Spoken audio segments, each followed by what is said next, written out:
violencia hacia las trabajadoras domésticas, organizado por ELA, con el apoyo de la OIT y el acompañamiento de FIT, Federación Internacional de Trabajadores del Hogar. Mi nombre es Natalia Gherardi, soy la directora ejecutiva de ELA. Es un gusto enorme estar acá y compartir este espacio de conversación con tan destacadas panelistas. Este evento tendrá una duración de 90 minutos y contamos con traducción simultánea que pueden activar con un botón que encuentran en el margen inferior del Zoom. Les invitamos a dejar sus preguntas o dudas, comentarios en el chat durante todo el seminario. Van a ser registradas por el equipo de ELA y las panelistas las podrán responder al finalizar el evento. El objetivo de este espacio es visibilizar las diferentes formas de violencias que producen daños físicos, sexual, psicológico y económico, incluyendo a las violencias por razones de género, a las que están expuestas las trabajadoras del hogar o trabajadoras domésticas. El propósito es promover un diálogo y proponer acciones de incidencia en políticas públicas de cara a la ratificación e implementación del convenio número 190 de la OIT sobre la violencia y el acoso en el mundo del trabajo y la recomendación 206 que lo acompaña. Este instrumento internacional ofrece una oportunidad para todos los países de la comunidad internacional para visibilizar formas indignas en el trato laboral y elaborar herramientas eficaces para su prevención y asistencia. Además, este convenio identifica el trabajo doméstico como uno de los sectores más expuestos a sufrir la violencia y el acoso. La combinación de factores como la privacidad del lugar de trabajo, los obstáculos en el acceso a servicios de atención, instituciones públicas, a menudo no garantizan acceso efectivo a la justicia ni a los servicios de reparación y dejan a las trabajadoras domésticas expuestas de manera muy especial a la violencia y el acoso en el trabajo. Este sector de trabajo doméstico cumple, como sabemos, un rol estratégico en la economía del cuidado, que históricamente se ha encontrado invisibilizado, infravalorado social y económicamente, a pesar de ser un pilar central para el desarrollo productivo y económico de los países y para el bienestar de las sociedades en general. Garantizar un trabajo doméstico que se realice en condiciones de formalización y dignidad, donde se garanticen los derechos laborales para trabajadoras, es una medida indispensable para avanzar en un reconocimiento del trabajo del cuidado como un aporte sustantivo a la economía del cuidado. Para dar cuenta de estas dimensiones y de las problemáticas, organizamos este evento junto con la OIT y con el acompañamiento de la Federación Internacional de Trabajadoras del Hogar. Presentaremos estudios recientes sobre el impacto de la violencia laboral en el sector doméstico en la región de América Latina y el Caribe y conversaremos sobre posibles canales institucionales de abordaje. Las dejo ahora con mi compañera Delfina Chenone Sierra de ELA, que hará la moderación del encuentro. Buenísimo, muchas gracias Natalia. Vamos a presentar a nuestras panelistas, que estamos muy contentas de compartir este espacio con estas referentes. Vamos a contar con Elba López Mourelo, funcionaria en instituciones del mercado de trabajo inclusivo en la Oficina de la Organización Internacional del Trabajo, OIT. Estará también con nosotras Carmen Brites, vicepresidenta de la Federación Internacional de Trabajadores del Hogar, FIT, y secretaria de la organización de UPAC, Unión Personal de Casas Particulares de Argentina.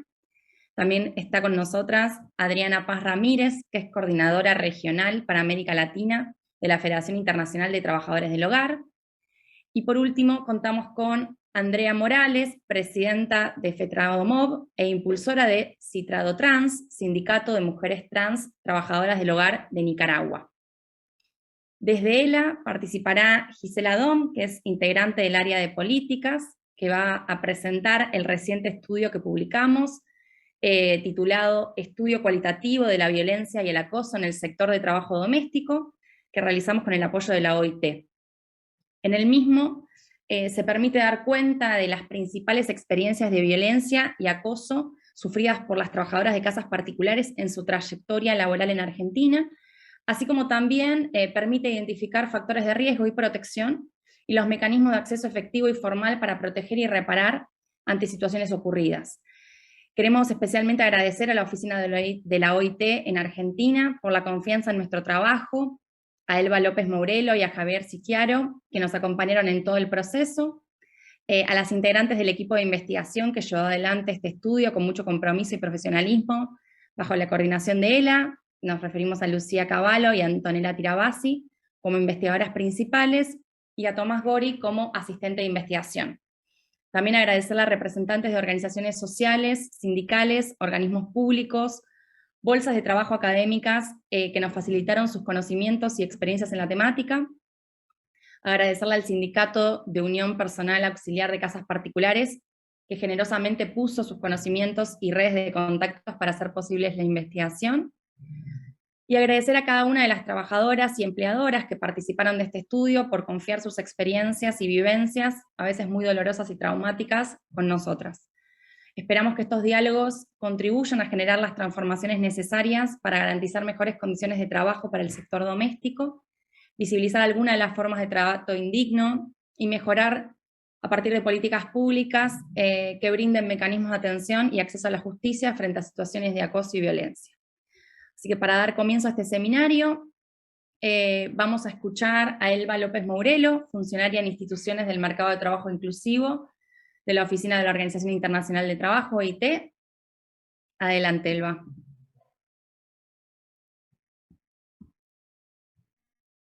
Bueno, gracias, Delfina, y bueno, saludar a todas y todos. Es la verdad un gusto poder estar hoy acá compartiendo este espacio, pudiendo presentar los resultados de este trabajo que hemos hecho sobre violencia y acoso en el trabajo doméstico junto con ELA.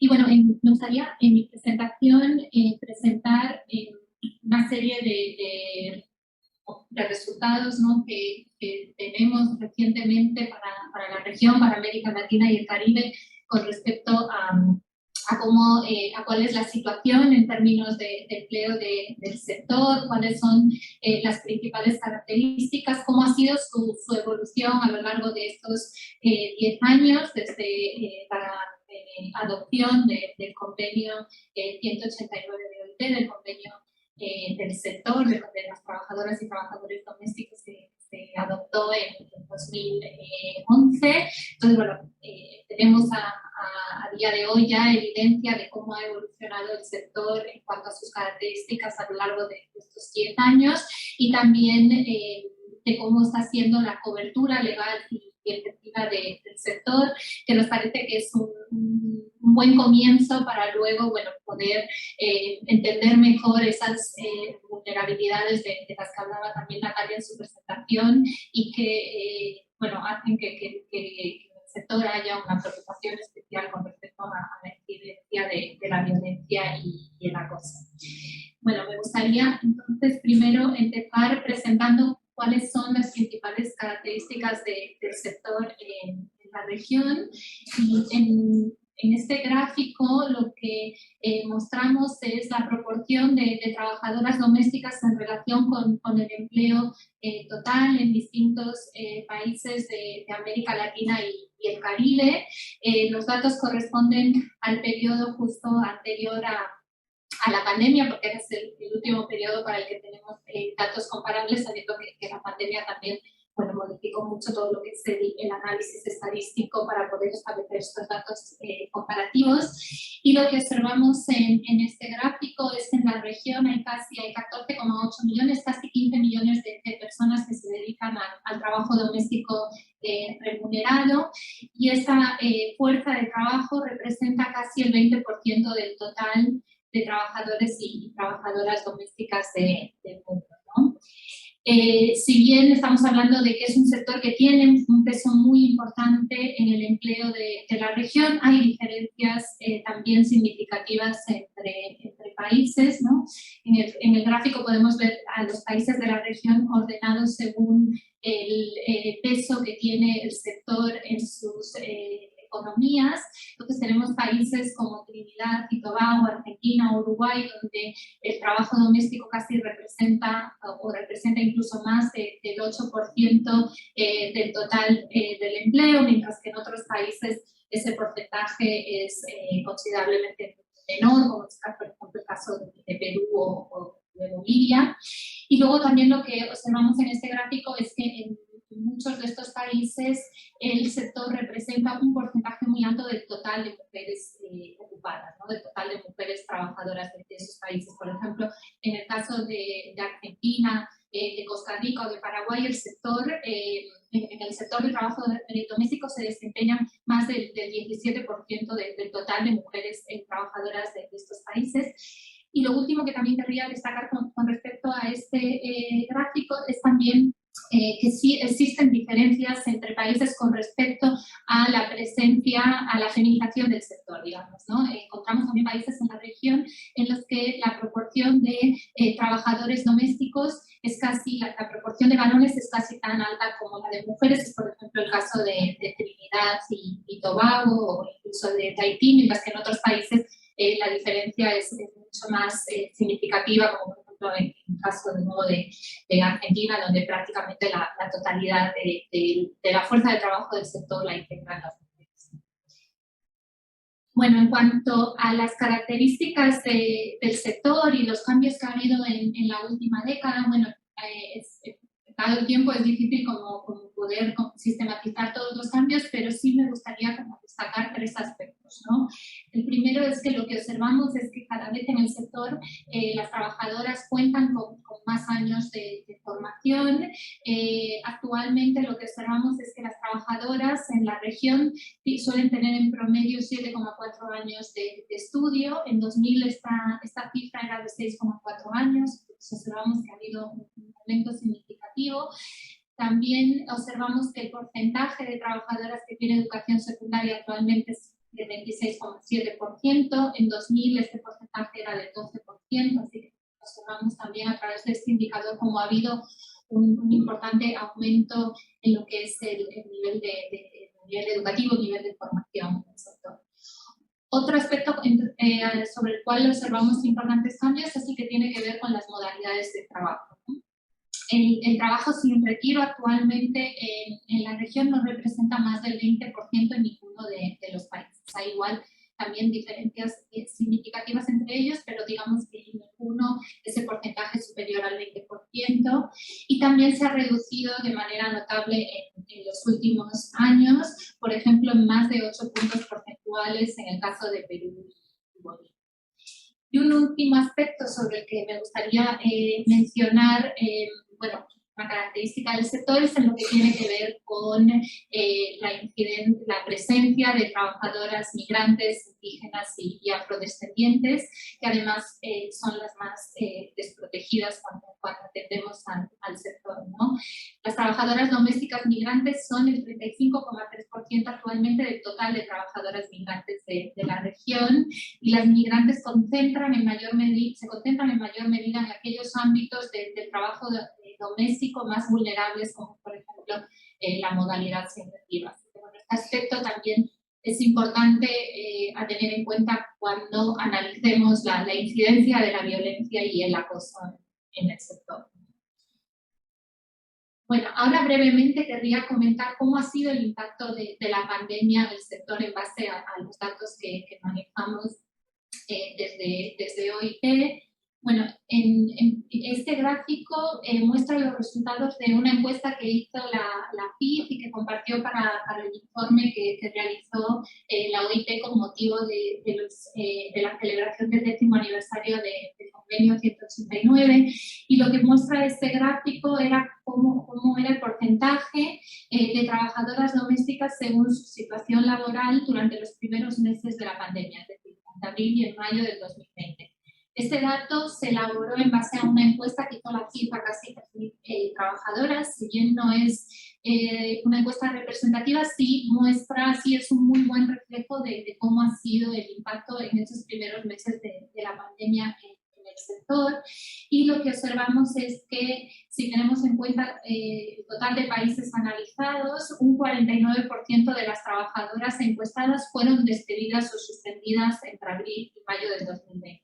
Esta cifra, bueno, es un importante reflejo de cómo fue el fuerte impacto que tuvo en términos de empleo y de disminución de los ingresos la pandemia en el sector, especialmente en los primeros meses. El gráfico también muestra diferencias entre países, también relacionado en gran medida, por un lado, con el nivel de protección que hay en cada uno de estos países y luego también con el nivel relacionado con las medidas que implementó cada país para mitigar el impacto de la pandemia en el sector, ¿no? Analizando en el tiempo, ¿no? Teniendo en cuenta un periodo más largo de la pandemia, más allá de estos primeros meses, lo que mostramos en este gráfico es cómo fue la variación interanual del número de ocupados, ya sean el total de asalariados o específicamente el trabajo doméstico, ¿no? Y lo que analizamos es, bueno, cómo fue la variación interanual en 2020, es decir, cuál era el nivel de empleo en 2020 en comparación con 2019 y cómo fue ese nivel de empleo en 2021 en comparación con 2020 para una serie de países de la región y diferenciando eso, como mencionaba antes, cómo fue para el total de asalariados, que sería la barra azul, y cómo sería para el total, para el trabajo doméstico, que sería la barra roja.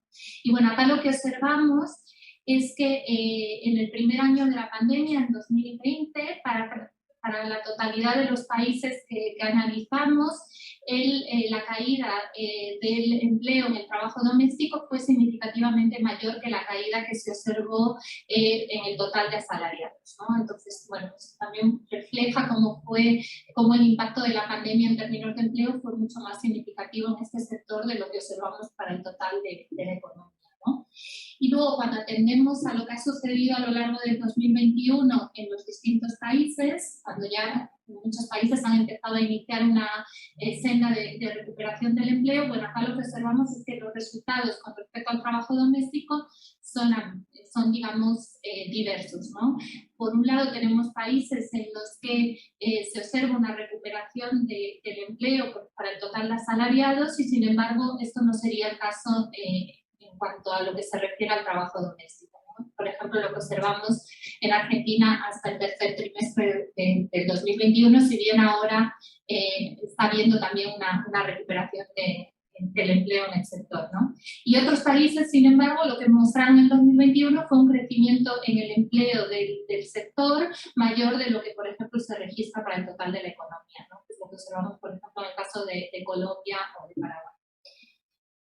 Bueno, esto era un poco lo que quería mostrar con respecto a los datos del sector, a cómo ha sido la evolución del empleo y de las características del sector en los últimos años y cómo ha sido el impacto de la pandemia. Y ahora me gustaría poder hablar de cómo es la cobertura legal, la cobertura formal de la normativa en el sector, porque eso también es un elemento muy importante a la hora de analizar bueno, la vulnerabilidad de las trabajadoras en cuanto a distintas formas que puede adoptar la violencia y el acoso en el sector, ¿no? En OIT, con motivo, como mencionaba, del aniversario del convenio, hemos analizado para la región, bueno, cuál es el porcentaje de trabajadoras que cuentan con cobertura legal, con cobertura formal de la normativa, atendiendo a distintos aspectos de los derechos laborales. Pero antes de presentar los resultados de este ejercicio, quería bueno, que tuviésemos presente que la región de América Latina y el Caribe es la región que cuenta con un mayor número de países que han ratificado el convenio 189. Esto es algo que nos orgullece mucho a los que trabajamos en la región, ¿no? Y bueno, un total de 18 países han ratificado a día de hoy el convenio, lo cual es una muy buena noticia y explica también muchos de los resultados positivos que observamos en materia de cobertura formal, ¿no? De cobertura legal. Para comenzar, quisiera mostrar, bueno, cómo es la cobertura legal para las trabajadoras domésticas en América Latina y el Caribe en lo que refiere al tiempo de trabajo, ¿no? Y acá analizamos tres dimensiones, lo que es el derecho al descanso semanal, las vacaciones pagadas y el establecimiento de una jornada laboral de de máximo de horas semanales, ¿no? En lo que tiene que ver con el derecho al descanso semanal, lo que nosotros observamos es que más del 97% de las trabajadoras de la región cuenta con una cobertura similar o incluso más favorable a la definida para otros trabajadores. En el caso de las vacaciones pagadas, el 100% de las trabajadoras cuenta con una cobertura legal similar a la observada para otros trabajadores, y en lo que tiene que ver con la jornada laboral semanal, bueno, un 85,5% cuenta con una cobertura legal similar a la del resto de trabajadores, y solo un 8,8% todavía no cuenta con reconocimiento de este derecho. Es importante, luego lo vamos a ver más en detalle, pero es importante que tengamos en cuenta que esto se refiere a la cobertura legal, que no significa que luego haya una cobertura efectiva, ¿no? Una serie de factores que influyen en esa cobertura efectiva, ¿no? Pero digamos que en términos de cobertura legal observamos que la región presenta unos valores altos, sobre todo también en comparación con países de otras regiones, ¿no? En lo que tiene que ver con la remuneración y en particular con la cobertura del salario mínimo, casi un 94% de las trabajadoras de la región cuenta con una cobertura legal con un salario mínimo que es similar o superior al de otros trabajadores, y solo un 4,5% no cuenta con el reconocimiento de este derecho. Y por último, en lo que se refiere a la protección a la maternidad, el 97,4% cuenta con licencias de maternidad similares a las definidas para otras trabajadoras, y un 2,2% todavía no cuenta con reconocimiento de este derecho, y un 0,4% el reconocimiento es menos favorable que lo definido para otras trabajadoras.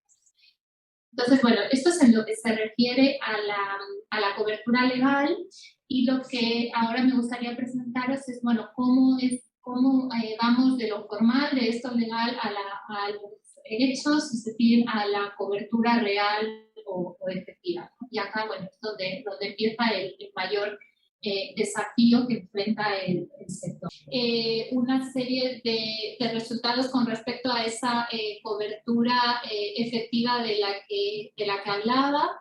Y en este gráfico lo que se presenta es el porcentaje de trabajadoras domésticas y otras personas asalariadas con respecto a las horas de trabajo, ¿no? Y lo que nos muestra este gráfico es que 4 de cada 10 trabajadoras domésticas en la región tienen una jornada de entre 35 y 48 horas semanales, ¿no?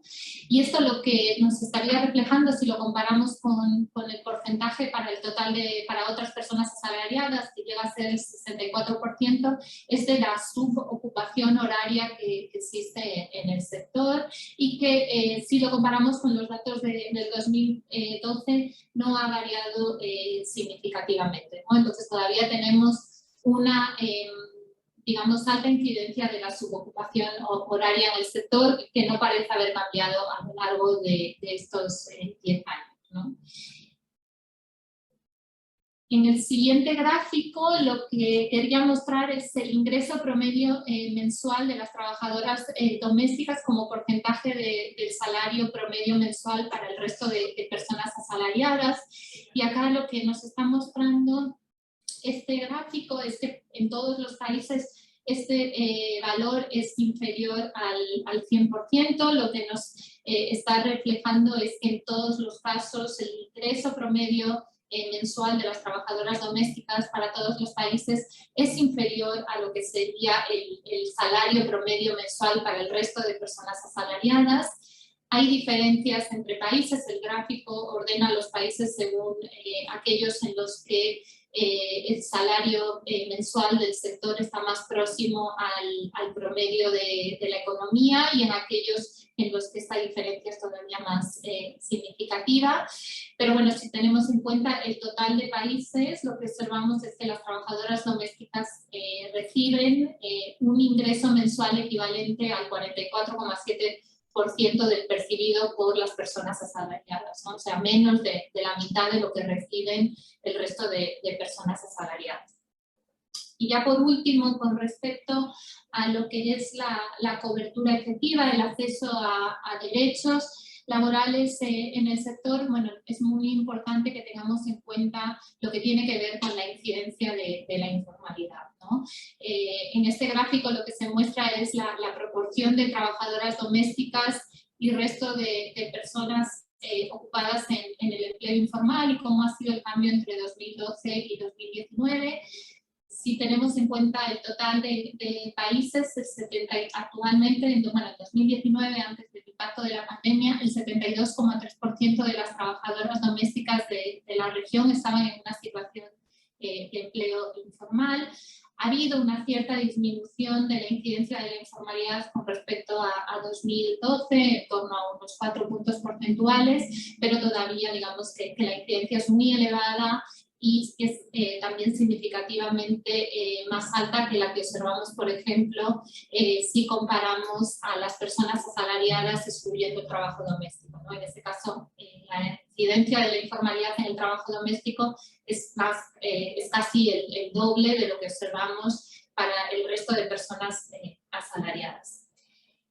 Y bueno, ya por último, quería mencionar una serie de aspectos, de cambios también normativos con respecto a la violencia y el acoso en el trabajo doméstico, para luego ya darle la palabra a las compañeras de ELA que presentarán los resultados de la investigación que hicimos para el contexto argentino. Bueno, lo que observamos a la hora de pensar los avances que ha habido en la protección efectiva contra la violencia y el acoso en el trabajo doméstico en la región, bueno, lo primero es destacar las normas internacionales, ¿no? En el convenio 189, el convenio del sector, el artículo 5 incentivaba, digamos, a los estados a adoptar medidas para asegurar que los trabajadores domésticos gozasen de una protección efectiva contra toda forma de abuso, acoso y violencia. El convenio 190, convenio sobre la violencia y el acoso, adoptado en 2019, que ha sido ratificado en la región por Argentina, Ecuador y Uruguay, es un convenio muy importante para el sector. Las organizaciones de trabajadoras del sector han trabajado mucho en su adopción y ahora en su ratificación en los distintos países, y la recomendación 206 que acompaña el convenio establecía en el artículo 9 que el trabajo doméstico estaba entre los sectores más expuestos. Y luego lo que tiene que ver con la normativa relativa a la violencia en el ámbito del trabajo, bueno, no es muy abundante en la región. Observamos algunos países que han optado por incorporar aspectos de la violencia laboral en las leyes para la penalización de la violencia contra las mujeres. En otros casos hay países que cuentan con normas que abordan en concreto el acoso sexual desde el ámbito administrativo, y hay unos pocos instrumentos legales que incluyen de forma específica a las trabajadoras domésticas. Y luego también lo que observamos, y en el informe que hicimos desde OIT, presentamos algunas buenas prácticas para la prevención de la violencia en el sector, principalmente impulsadas por los sindicatos. Acá, por ejemplo, bueno, que está Carmen, que nos va a poder contar mucho más desde esas iniciativas, incluido, por ejemplo, el Centro de la Mujer de UPAC. Bueno, yo termino acá y espero que a pesar de los inconvenientes técnicos se haya podido seguir la presentación, y feliz de poder escuchar al resto de panelistas. Muchas gracias. Muchas gracias, Selva, por tu presentación y tus palabras. Antes de dar paso a nuestra siguiente expositora, quiero recordarles que pueden dejar sus preguntas o consultas en el chat, y lo vamos a estar retomando hacia el final de la sesión. Y luego les vamos a estar compartiendo los materiales y la investigación que ahora va a presentar Gisela, también ahora por el chat. Así que ahora sí, vamos a escuchar a Gisela Dom, es investigadora senior del área de políticas de ELA. Adelante, Gisela. Gracias, gracias Delfina. ¿Se me escucha bien? Perfecto. Bueno, entonces la idea en este momento es poder contarles y poder compartir el estudio que realizamos desde ELA, a pedido de la OIT, con el apoyo y con el trabajo conjunto de la OIT, realizado el año pasado, pero que estamos recientemente publicando, ¿no? Ahora les vamos a compartir al finalizar la exposición el link para que puedan conocer los principales hallazgos y los resultados que este estudio arroja. En principio, contarles cómo se estructuró la metodología de este estudio. Es un estudio que tiene una técnica cualitativa que utilizamos a partir de grupos focales y entrevistas en profundidad. Se realizó un campo muy extenso porque pudimos llevar adelante 15 grupos focales de aproximadamente 5 o 6 personas, cada uno, y se realizaron 57 entrevistas en profundidad. Hay que reconocer que este trabajo se realizó entre marzo y agosto del 2021 y fue totalmente virtual, con lo cual llevó una complejidad bastante importante poder hacerlo, pero se realizó, pudimos hacerlo con mucho éxito. El recorte territorial que utilizamos fue el área metropolitana de Buenos Aires, el AMBA, y las personas que fueron parte de este estudio, o que fueron la población objetivo, son las trabajadoras de casas particulares, las trabajadoras domésticas. También se entrevistaron y formaron parte de algunos grupos focales empleadoras, mayoritariamente, aunque también formaron parte de algunos empleadores. Y se realizaron entrevistas con organizaciones vinculadas al sector. Y en este punto es importante destacar que entrevistamos a referentes de organizaciones que atienden casos de violencia y acoso en el mundo del trabajo, y algunas que no, digamos, se vinculan con la temática tangencialmente, o sea que no realizan intervenciones de atención directa con situaciones de acoso. Entre ellas entrevistamos a organizaciones sindicales, organismos públicos, a bolsas de trabajo, a referencias académicas, entre otras. Queremos, esto ya lo mencionamos, pero agradecer y reconocer y ponderar el trabajo de las investigadoras principales, de Lucía Cavallo y Antonella Tirabassi, y de Tomás Gori, el asistente de investigación, que han desarrollado este trabajo con mucho profesionalismo y compromiso en momentos donde realmente era difícil poder llevar adelante un campo tan extenso, ¿no? y tan ambicioso. En líneas generales, contarles cuál es el marco de esta investigación, ¿no? El por qué, cuáles fueron los puntos, los focos en los cuales queríamos mirar. En principio, la aprobación del convenio 190 sobre la violencia y el acoso y la ratificación por parte de Argentina puso algunos desafíos sobre la mesa. En principio, las definiciones que tienen que ver con las discusiones normativas, el diseño de políticas públicas. Si bien estamos en proceso actualmente, el convenio está ratificado por nuestro país, pero todo este desarrollo todavía está en curso, nos interesaba mucho poder conocer algunas de las prácticas inaceptables, esa es la definición que utiliza el convenio 190, que generan daño tanto físico, sexual, psicológico y económico, a través del testimonio y la experiencia y de las propias trabajadoras y empleadoras, ¿no?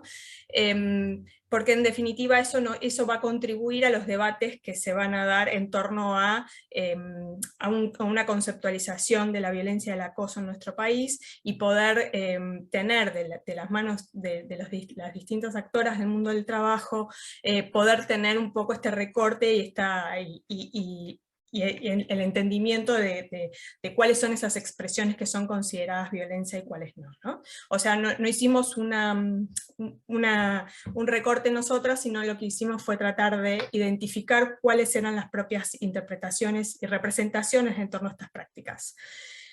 Esto lo hicimos también, bueno, no me quiero exceder con esto, porque ya Elba lo explicó muy bien y muy gráficamente, pero dentro de un contexto en el cual Argentina tiene una ley que regula el sector, la ley de 26.844, que de alguna manera nivela o aproxima algunos derechos laborales con respecto al empleo privado, con respecto al reconocimiento de licencias, de acceso a la previsión social, toda la protección de riesgos del trabajo, sin embargo con una escasa adopción, ¿no? Tan solo el 69% de las trabajadoras más del 69% se encuentra todavía en condiciones de informalidad, con lo cual estamos partiendo de un sector con alta vulnerabilidad en torno a la protección y a derechos laborales.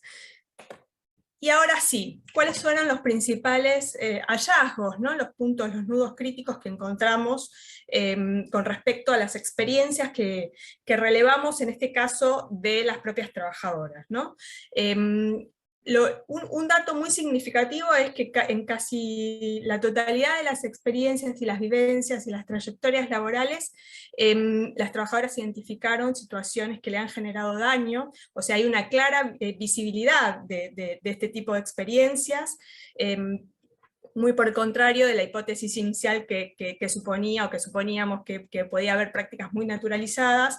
Encontramos una identificación, una visibilidad de estas situaciones, y donde más frecuencia, donde más manifestaciones hallamos es en el daño económico. En el daño económico es allí donde pudimos identificar, por ejemplo, dilaciones en los pagos, por ejemplo, pagos fraccionados, el no reconocimiento de horas extras, o sea, hacer el trabajo sin remuneración. Y esto fue algo muy frecuente y muy extendido en casi la totalidad de los relatos de las trabajadoras, ¿no? Luego encontramos en identificación de daño sexual o aquellas prácticas que le generaron un daño digamos, en algún aspecto referido a lo sexual, y aquí encontramos que en las trabajadoras migrantes y en las trabajadoras menores de edad una intensidad mayor con este tipo de prácticas, ¿no? Y a qué no... ¿Cuáles fueron las referencias que manifestaron? Acercamientos indebidos, contacto físico indeseado, ofrecimiento de dinero a cambio de sexo, búsquedas laborales engañosas. Un poco esas fueron las manifestaciones que pudimos identificar. Con respecto a lo que se genera al daño psicológico, encontramos como dos grandes dimensiones que podemos agrupar en lo que puede ser el maltrato modal, que las trabajadoras refieren a alzamientos de voz, a tratos despectivos, en algunos casos a tratos denigrantes, y también maltrato verbal, ¿no? Que tiene que ver con insultos, con agravios, con comentarios humillantes, y mucho contenido discriminatorio. Esto se cruza claramente con xenofobia, porque en el caso de las trabajadoras migrantes hay muchas acusaciones de robo, por ejemplo, y con racismo, y en algunos casos también hemos identificado situaciones vinculadas con el cuerpo, con el aspecto físico, y sobre todo con aspectos con la gordofobia o gordodiantes. Digamos, hay relatos que hablan sobre este tipo de expresiones, ¿no? Por supuesto, vinculadas con humillaciones y maltratos verbales. Ahora vamos a ir entonces a la próxima, que tiene que ver con las expresiones, las agresiones, las prácticas que generan daño físico. Y aquí encontramos, por ejemplo, agresiones como empujones, como lanzamientos de objetos para generar daño, también golpear el cuerpo de la trabajadora, ¿no? Esto muy asociado o generalmente aparece de manera combinada con agresiones verbales, y tiene una mayor, y tienes como agresor o como agresora principal la empleadora, pero también aparece mucho en el caso de las trabajadoras que están cuidando a personas mayores, ¿no? Y ahí hay como una incidencia de mayor riesgo, porque las personas mayores pueden ponerse agresivas y generar daño a la propia trabajadora. Otras prácticas que identificamos que nos pareció importante reconocer porque afectan y atentan contra el trabajo decente, contra los derechos laborales de las trabajadoras, contra de alguna manera sus condiciones de empleo. Por ejemplo, la denegación de usos de francos, ¿no? Esto le brinda poca estabilidad y poca previsibilidad. El nivel socioeconómico que las deja, si se quiere, con baja posibilidad de poder tener respuestas por la necesidad, por la necesidad de un ingreso, por la necesidad de mantener un empleo en estas condiciones, ¿no? Y después, con respecto a la cuestión relacional, claramente encontramos que la informalidad las deja como con pocas herramientas de negociación frente a la jerarquía de poder que hay en esa relación, y pocas herramientas para defender esos derechos laborales que claramente en condiciones de precarización no están reconocidos, ¿no? También el trabajo sin retiro, por las condicionales en las cuales se da, por tener una cuestión de privacidad y estar muchas veces dentro de un mismo espacio, dificulta la posibilidad de poner límites, extiende jornadas de trabajo durante, digamos que no están preestablecidas. Esto también es un factor que aumenta los riesgos, ¿no? Y otro concepto que aparece como relacional, que es un concepto que acuña un investigador, Canevaro, que es el sistema de recomendaciones. Muchas trabajadoras tienen multiempleo o multipatronal, es decir, que tienen muchos empleadores y empleadoras que se conocen, ¿no? O que tienen las recomiendan, entonces muchas veces levantar la voz o poder tener alguna diferencia con un hogar, un empleador, hace que digamos, los otros empleos corran riesgo. De alguna manera esto se vincula, o que lo analizamos como una potencialidad de riesgo para ellas, ¿no? Y el tema del cuidado de personas mayores, como les decía, en muchos casos aparece como una potencialidad de sufrir algún riesgo por las agresiones que puedan tener, en algunos casos donde las autonomías están restringidas y esas personas se pueden poner agresivas. Con respecto al plano o a la dimensión institucional, encontramos que existe entre las trabajadoras mucho desconocimiento y descreimiento de las respuestas institucionales, ¿no? Una idea muy generalizada de una desprotección frente al Estado, que inviabiliza muchas veces la búsqueda de respuestas o de mecanismos de acceso a la justicia. Y en algún punto el plano cultural de la escasa valoración que tiene el trabajo, en general el trabajo doméstico de cuidado, sea remunerado o no, las posiciona o ellas mismas se perciben como con poca valoración y reconocimiento, ¿no? Entonces allí también se restringen las posibilidades y aumenta el riesgo de sufrir este tipo de manifestaciones y de prácticas inaceptables.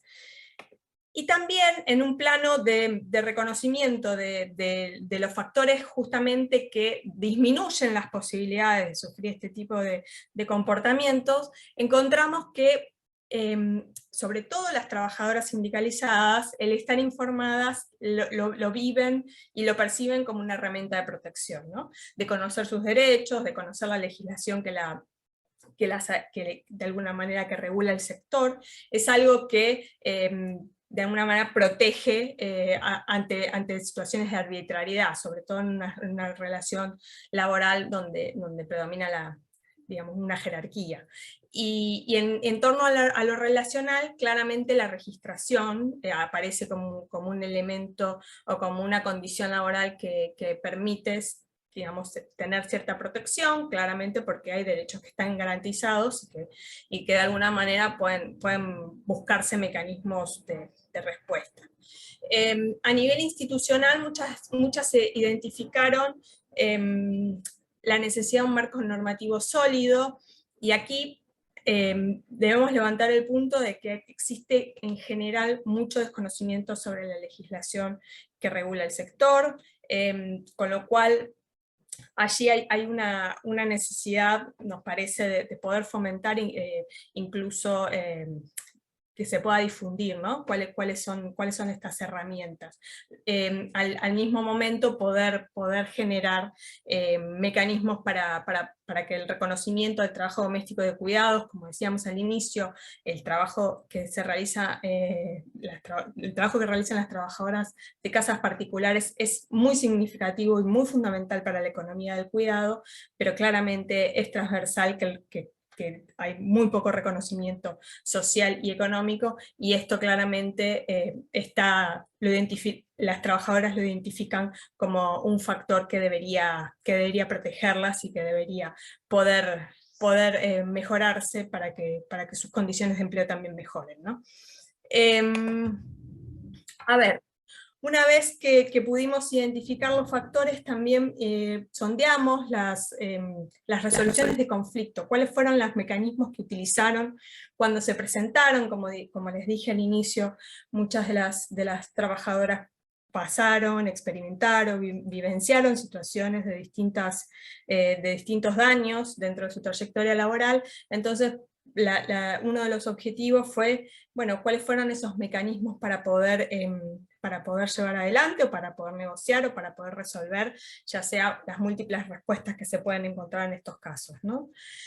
En la mayoría de las expresiones encontramos que la solución fue, o la respuesta que encontraron las trabajadoras fue abandonar su posición de trabajo, porque esto de alguna manera evitaba una confrontación o una posible, un posible enfrentamiento, ¿no? con el empleador. Cuando esto fue posible dentro de sus necesidades económicas. Claramente esto conlleva un fuerte perjuicio para la trabajadora, porque se queda sin un empleo. Sabemos que en su mayoría viven en hogares debajo de la línea de la pobreza, con lo cual quedarse sin empleo y sin ingresos es algo que atenta directamente contra su subsistencia y la de su familia, pero en muchos casos el abandono del trabajo fue el mecanismo que encontraron para poder cesar o terminar con una situación que dañó algunos de sus aspectos, ¿no? Pero en general argumentan que este tipo de situaciones debe resolverse dentro del ámbito de un diálogo entre las personas, entre la trabajadora y el empleador o la empleadora.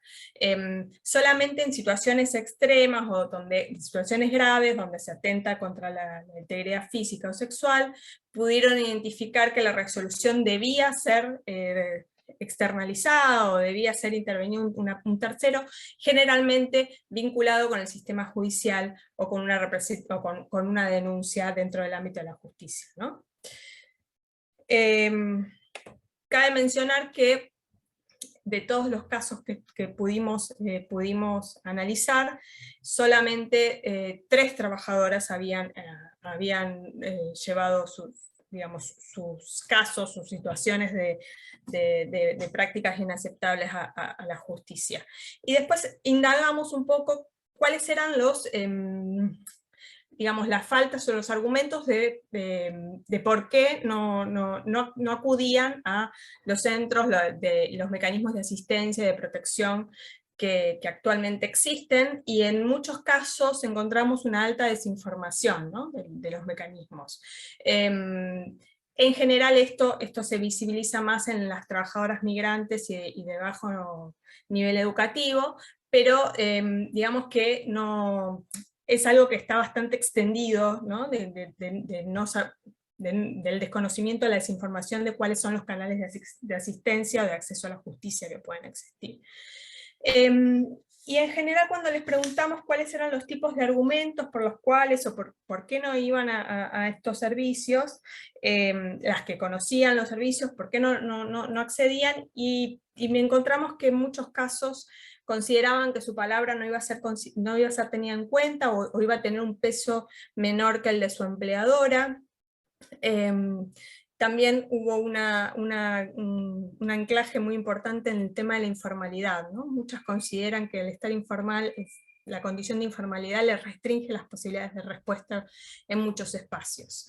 Tener que reconocer o tener que mostrar que existe una relación laboral ya en sí mismo se les resultaba muy complejo. Entonces, esto en muchos casos limitó absolutamente sus posibilidades de búsqueda de ayuda o de respuestas.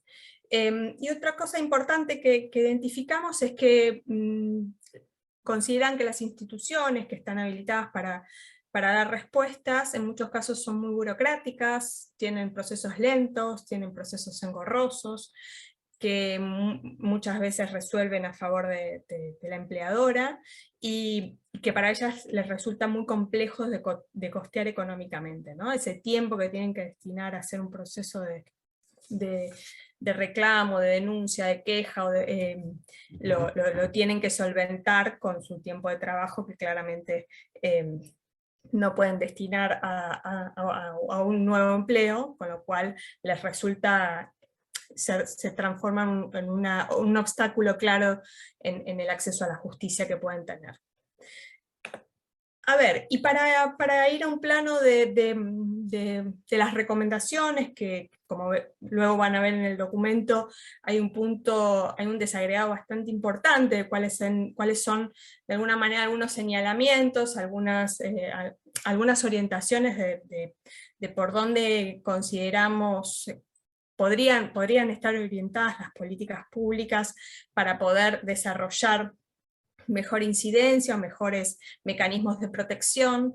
Encontramos, por ejemplo, que es vital y que también está muy asociado con el espíritu del Convenio 190, es generar mecanismos de identificación de manifestaciones de violencia de acoso, ¿no? Que sean accesibles al sector doméstico. Ahí UPAC va a tener experiencias muy interesantes que desarrollaron actualmente, pero es importante poder generar pautas claras de difusión de cuáles son esas prácticas que deben ser prevenidas, de generar pedagogía, digo para las trabajadoras, pero también debe ser difundida en el sector empleador también, ¿no? Porque hay muchas de estas prácticas que sí desde el rol empleador están muy invisibilizadas y muy naturalizadas, y que son necesarias poner en claro que estas prácticas generan daño y cómo están, digamos, cómo están jerarquizadas en términos del daño que está explicitado dentro del convenio también.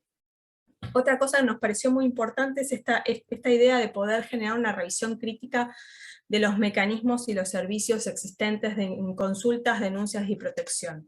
Aquí hay una diversidad en torno al alcance, a la territorialidad, al tipo de instituciones que dan respuestas, que muchas veces se solapan, pero en muchos casos no brindan una completa asistencia, y que de alguna manera nos parece importante generar mecanismos de análisis de una ruta crítica de cuáles son estas instituciones, a qué tipo de comportamientos dan respuestas, y de esa manera poder visibilizar cuáles son esos vacíos que hoy se están presentando, y poder desarrollar mejoras en torno a la atención y el acceso a la justicia, ¿no? Otro dato que nos parece, otra recomendación que nos parece fundamental es fortalecer el rol de los sindicatos, de los gremios. En muchos casos las trabajadoras sindicalizadas han mostrado mejores conocimientos en torno a los derechos, mejores capacidades de negociación, con lo cual poder visibilizar, poder fortalecer, poder generar mecanismos de sindicalización nos parece que es una herramienta muy fundamental para el ejercicio y para poder tener mecanismos de protección, ¿no? Luego, nos parece importante generar instrumentos de acceso a la justicia y reparación en todo el país, porque en muchos casos, muchos de los recursos que están disponibles no están del todo desarrollados en todo el territorio nacional, con lo cual fortalecer y también generar mecanismos de difusión para que justamente las trabajadoras puedan tener acceso, trabajadoras y empleadoras puedan tener conocimiento de estos servicios, ayudaría mucho a poder mejorar los canales de respuesta, ¿no? Y por último, indispensable, como vimos, la formalización es transversal y es de alguna manera en muchos casos un amplificador de muchas de estas vulnerabilidades y de las posibilidades para buscar mecanismos de respuesta, y frente a este tipo de situaciones es fundamental que se sigan abonando y se sigan promoviendo mecanismos de formalización a través de distintas herramientas fiscales y legales, pero fundamental que el sector amplíe su reconocimiento y su formalización para poder mejorar también la protección frente a este tipo de manifestaciones que tanto daño hemos identificado y tanto sufrimiento hemos identificado en las trabajadoras. Así que, por mi parte, creo que hemos recorrido todos los hallazgos y todas las recomendaciones que ahora que van a encontrar en la publicación, y si gustan hacer alguna pregunta o alguna consulta particular sobre el estudio, quedo atenta a cuando terminen el resto de las panelistas. Muchas gracias. Buenísimo, Gisela, muchas gracias. Ahí les dejamos en el chat el acceso al informe completo y al resumen, que es un policy brief con recomendaciones de política, para que lo puedan consultar. Les recuerdo que pueden dejarnos preguntas o consultas en el chat, y ahora vamos a dar paso a la siguiente expositora. Toca el turno de Carmen Brites, vicepresidenta de la Federación Internacional de Trabajadoras del Hogar, y secretaria de la organización UPAC, Unión Personal de Casas Particulares de Argentina. Así que adelante, Carmen, tenés la palabra. Hola, ¿me escuchan? Ah, perfecto, bueno, bárbaro. Bueno, ¿yo qué puedo decir realmente? Porque dieron un pantallazo muy importante las compañeras, tanto Elba como Gisela, de la situación, ¿no?, del trabajo de casas particulares. Voy a ver si puedo ponerlo acá como diapositiva, a ver si me sale esto. Ahí estamos, ¿se ve bien? Pero bueno, yo voy a hablar un poco, ya que ustedes hablaron de la parte técnica, de las investigaciones que se hizo, no solamente con las situaciones que vive la trabajadora de casas particulares a nivel regional.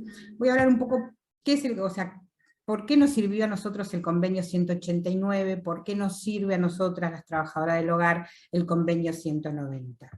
Bueno, principalmente el convenio 189 se basa en el trabajo decente para las trabajadoras y los trabajadores domésticos, y fue adoptado en la 100 conferencia de la OIT el 16 de junio del 2011.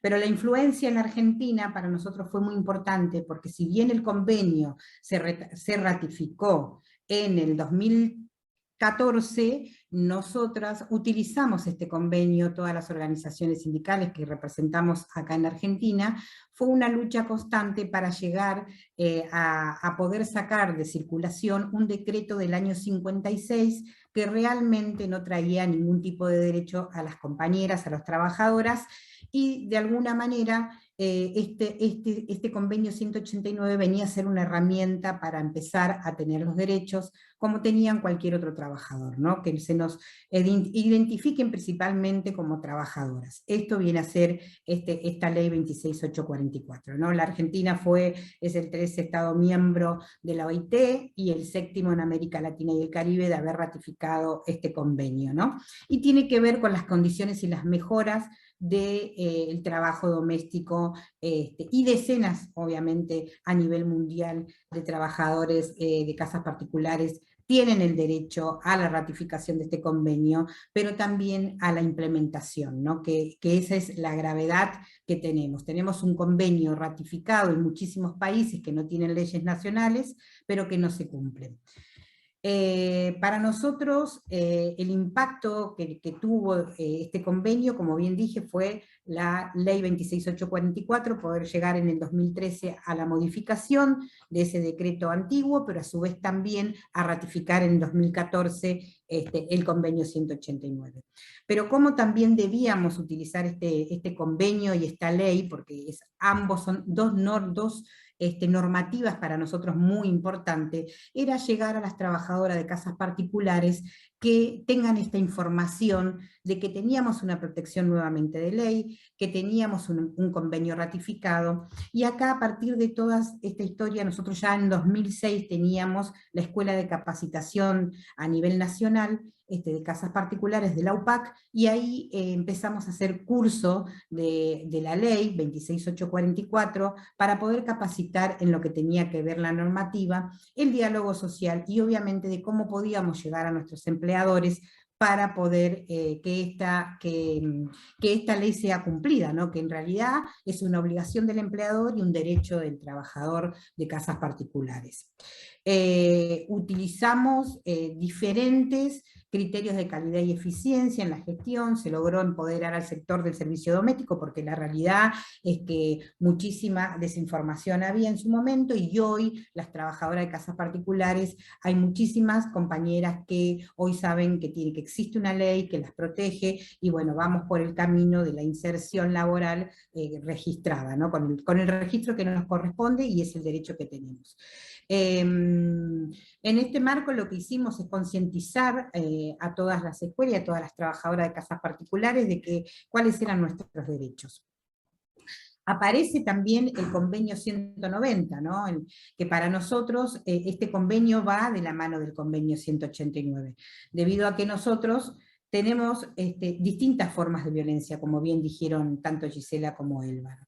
¿Cuál fue el objetivo de este convenio? Es establecer efectivamente el derecho de todas a un mundo de trabajo libre de violencia y acoso, pero no solamente para la Argentina, sino para todos. Y esto tenía que ver no solamente con las trabajadoras de casas particulares, con todas las actividades, pero también es responsabilidad de la sociedad que este convenio, y obviamente responsabilidad del Estado, que este convenio sea ratificado, pero también que sea implementado, ¿no? Para nosotros la vinculación del convenio 189 con el 190 es muy fuerte. Ahora somos muy pocos los países que hemos ratificado el convenio 190, como bien dijo Gisela, y lo dijo Elba también. Argentina ha ratificado este convenio y ya ha ingresado en la Cámara de Diputados y Senadores los proyectos de ley sobre una ley nacional sobre el tema de violencia y acoso en el mundo del trabajo. Para nosotros sigue siendo tanto este convenio 189 como este convenio 190 una herramienta eficaz para pedir nuestros derechos. Tenemos varios tipos de violencia, ¿no? Las trabajadoras de casas particulares sufren violencia de no reconocimiento de la seguridad social. Acá en Argentina, a pesar de que tenemos una seguridad social que sale, es malo decirlo, ¿no? Pero lo voy a decir así crudamente. La seguridad social de las trabajadoras de casas particulares, el monto que se paga para que tengan todos los derechos de una ART, de una obra social, de una jubilación, es menos que 2 kilos de asado.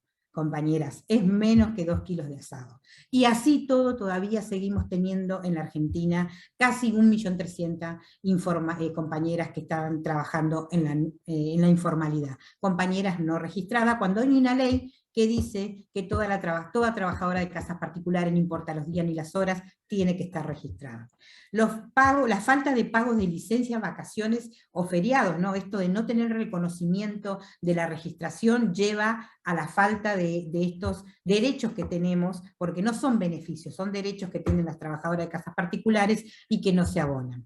Los atrasos de los pagos de los sueldos, mayormente, y en pandemia se vio muchísimo esto, ¿no? Cuando se identificaba el tema del IFE, de este subsidio de emergencia que daba el Estado, y los empleadores decían que eran parte del salario.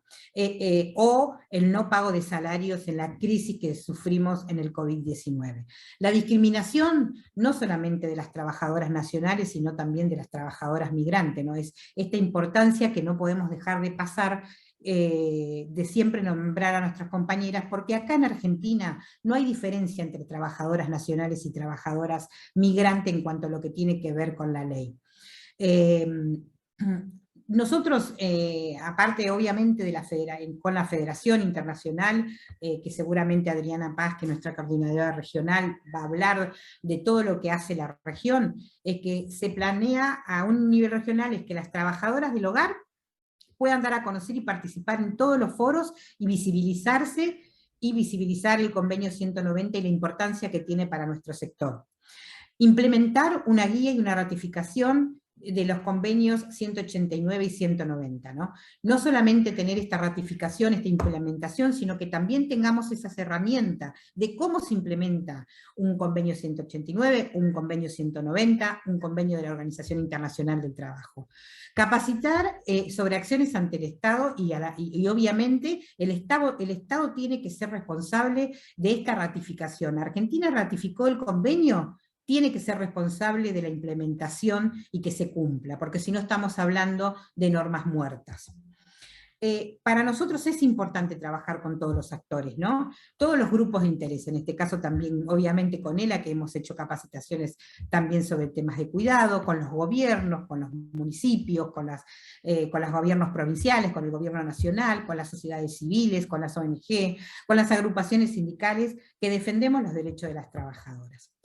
Lo que sí hemos hecho, obviamente, hemos armado y insistido con acciones de políticas públicas que tengan que ver para llevar al camino del trabajo decente y el trabajo registrado en casas particulares.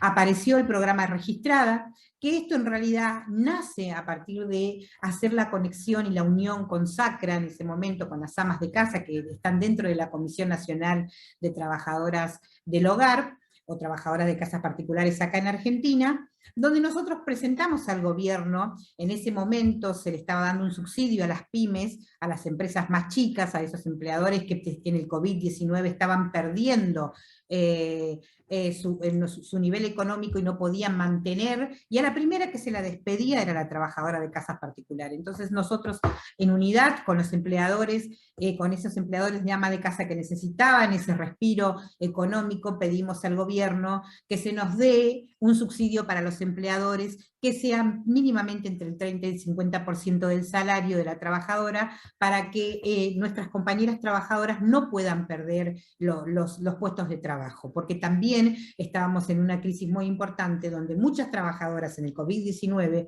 o tenían que ir a trabajar porque los empleadores no le querían pagar o directamente no le pagaban sus salarios.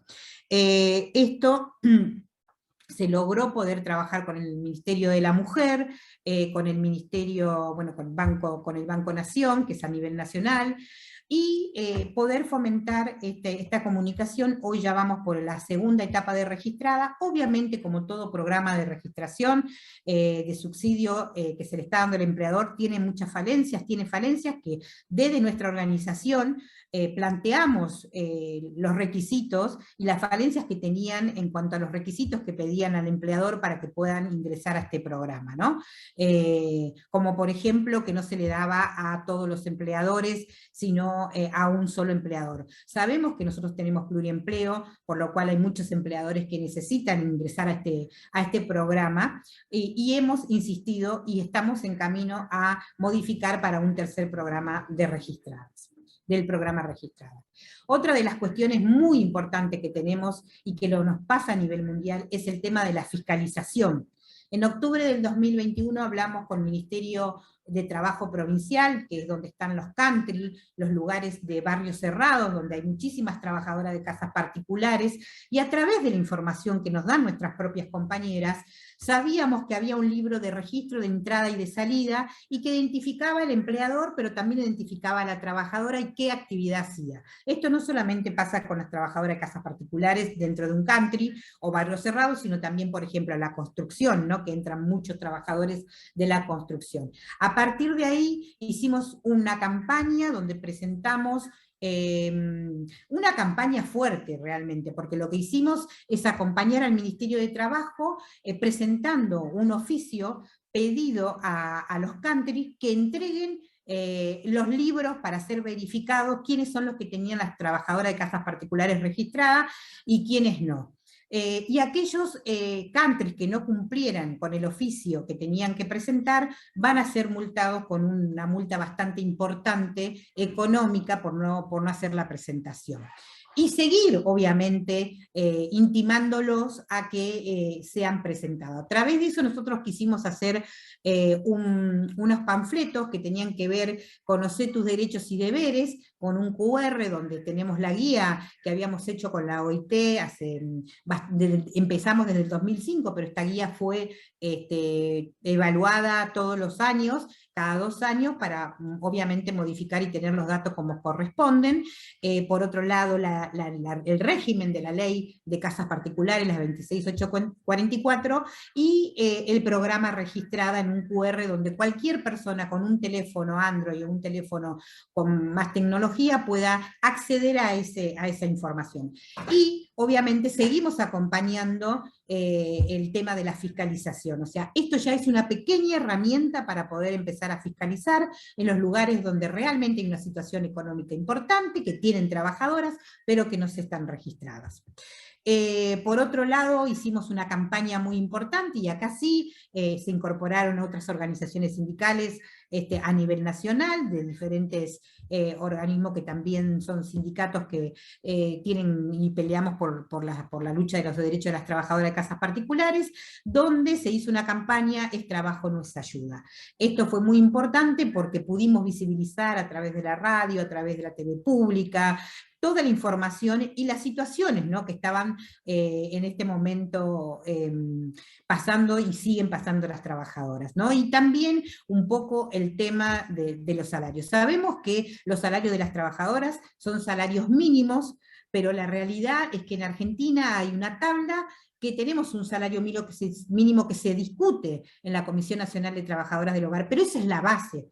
Esa es la base. De ahí en adelante nosotros tenemos que luchar para que el empleador reconozca nuestro trabajo con una mejor remuneración. Carmen, sí. disculpame que te interrumpa, pero no sé si podrás ir cerrando porque estamos un poco mal de tiempos. Perfecto. Bueno, hicimos una aplicación de retorno seguro, donde pudimos, ya estoy terminando, en un tema muy importante que era cómo cuidarnos, o qué sabíamos en cuanto, no solamente a los empleadores, esto iba dirigido para los empleadores y para los trabajadores, ¿no? Retorno seguro, acá era de qué manera, cuáles eran las obligaciones, era el protocolo que utilizábamos las trabajadoras domésticas, que también fue oficializado a nivel provincial, a nivel nacional, por los ministerios de trabajo, por los municipios, por el gobierno de la ciudad. O sea, esto era algo oficial y obligatorio, y nosotros esa obligación que hicimos, que trabajamos, lo quisimos también hacer en la aplicación para los teléfonos Android, para que las compañeras pudieran tener. Y por último, estamos elaborando en este momento una bolsa de trabajo a través de la aplicación, pero no solamente esta bolsa de trabajo que va a acercar a las partes, a los empleadores y a los trabajadores, que estamos esperando que los sistemas nos den las autorizaciones, estamos en la parte administrativa porque ya está todo elaborado, que esto, bueno, lo hicimos gracias al Ministerio de Economía, donde vamos a acercar a las partes, ¿no?, a los empleadores y a los trabajadores, pero también le vamos a dar toda la información a las trabajadores migrantes, ¿no?, de cómo tienen que utilizar para hacer su documento, cuáles son los datos que necesitan, ya llegando desde la Argentina, ¿no?, porque ustedes saben que el peligro de los trabajadores migrantes es que cuando llegan al país no saben dónde dirigirse, cómo hacer los trámites, y muchas veces son engañadas. Y demás sobre el tema de la violencia, obviamente nosotros hemos inaugurado hace un mes y medio la Casa de la Mujer, que ahí damos la primer contención sobre el tema de cualquier tipo de violencia, no solamente la laboral, de la no registración, sino de la violencia física o psicológica, y damos atención a esa compañera que lo necesite. Y a nivel nacional tenemos ahora, desde los días de ayer, se implementó el ANSES, ha puesto dentro de nuestra organización una sede, por lo cual podemos trabajar a nivel nacional sin que las trabajadoras tengan que ir a una UDAI del ANSES, para poder jubilarlas, para poder hacer las licencias de maternidad, los reconocimientos de servicio y todos los subsidios que puedan haber dentro del ANSES. Bueno, muchísimas gracias y disculpen si me pasé, pero bueno. Muchas gracias, Carmen. Muchísimas gracias por la exposición, clarísima y muy completa. Vamos a escuchar a Adriana Paz Ramírez, coordinadora regional para América Latina de la Federación Internacional de Trabajadores del Hogar, FIT. Así que adelante, Adriana, un gusto contar con vos. Bueno, voy a comenzar a compartir pantalla y ahí me dicen si la ven. Sí, perfecto. Ok, entonces ahí estamos. Bueno, me voy a poner 5 minutos de los 15 que tenía, a ver cómo lo hacemos. Voy a apagar mi cámara porque mi internet no es muy buena y en este caso me interesa más que me escuchen a que me vean. Bueno, tal vez comenzar diciendo que la Federación Internacional de Trabajadoras del Hogar, para aquellas que no la conocen, es la primera federación global fundada y liderada, creada por mujeres de base, en este caso las trabajadoras mismas del hogar, que nace en 2013. Tenemos más de 500,000 de afiliadas trabajadoras del hogar individuales, agrupadas en 82 sindicatos en 64 países del mundo. Esto es un logro enorme del movimiento sindical de trabajadoras del hogar, que siempre se les ha dicho que no podían sindicalizarse. Voy a pasar algunas definiciones que tenía sobre lo que es la violencia en el mundo laboral. Tal vez puntualizar de que el trabajo doméstico es considerado uno de los sectores más vulnerables a experimentar violencia, porque se realiza en un espacio privado, porque se realiza en aislamiento, porque está marcado por relaciones de poder muy asimétricas, donde existen no solamente relaciones, sino prácticas coloniales, y porque es un trabajo social y económicamente infravalorado. El impacto de que el trabajo del hogar no sea considerado trabajo hace de que, por supuesto, los empleadores no se vean como responsables de proveer y asegurarse de que tengan un ambiente de laboral no solamente seguro, sino libre de violencia. Y tampoco hace de que se sientan responsables a dar cuenta de las inspecciones, lo que decía Carmen, por ejemplo, ¿no? Entonces, es muy importante, muy negativo, insidioso el impacto de que el trabajo del hogar no sea considerado trabajo y el domicilio no sea considerado un lugar de trabajo. De ahí que muchas de las campañas sindicales, como nos mostraba Carmen, están apuntadas a decir: tu hogar es mi lugar de trabajo, ¿no? Bueno, como decía, ¿no? Las trabajadoras del hogar son uno de los sectores más vulnerables. No voy a entrar en detalles, voy a correr. Y vamos aquí a los instrumentos y marcos legales de protección contra la violencia y el acoso. Hay muchos más, pero como decía Carmen, nuestros principales convenios, porque nos sentimos que son nuestros, son el convenio 189 y su recomendación 211 de trabajo decente, donde ya se hablan en varios artículos de manera explícita formas de abuso, acoso y violencia y la manera de cómo combatirlas. Tenemos artículos el 3, el 4, el 5 y el 11, el 13, donde se habla de cómo mitigar. Y se habla porque las trabajadoras dieron su experiencia, sus soluciones y lo que ellas están haciendo al respecto desde el área sindical. También, por supuesto, el último convenio de la OIT, el convenio 190 y su recomendación 206, que son para nosotras sumamente importantes, y ahí en el artículo 8 el artículo 6 es donde se nombra específicamente a nuestro sector como uno de los más vulnerables y llaman a identificar a los empleadores a tomar medidas al respecto.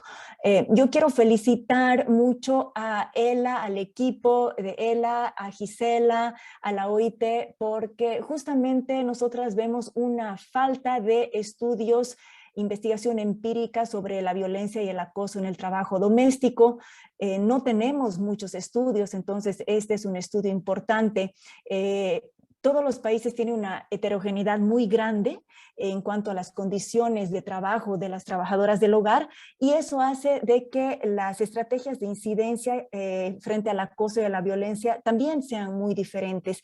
Hay algunos estudios que podemos destacar, como digo, son escasos, pero tenemos un estudio de CARE en 5 países, tenemos un estudio de la FIT, y aquí está Ana Lima, compañera de CLADEM de Uruguay, que nos ayudó, hizo un estudio también para la FIT, y bueno, encontramos muchas cosas muy similares a lo que Gisela y su equipo encontraron. Principalmente las trabajadoras del hogar son las más vulnerables, pero dentro de este grupo, ¿quiénes son aún más vulnerables? Son las compañeras que trabajan en la modalidad sin retiro o cama adentro, las compañeras migrantes y las adolescentes, ¿no? No tengo tiempo de ir en detalle en el por qué.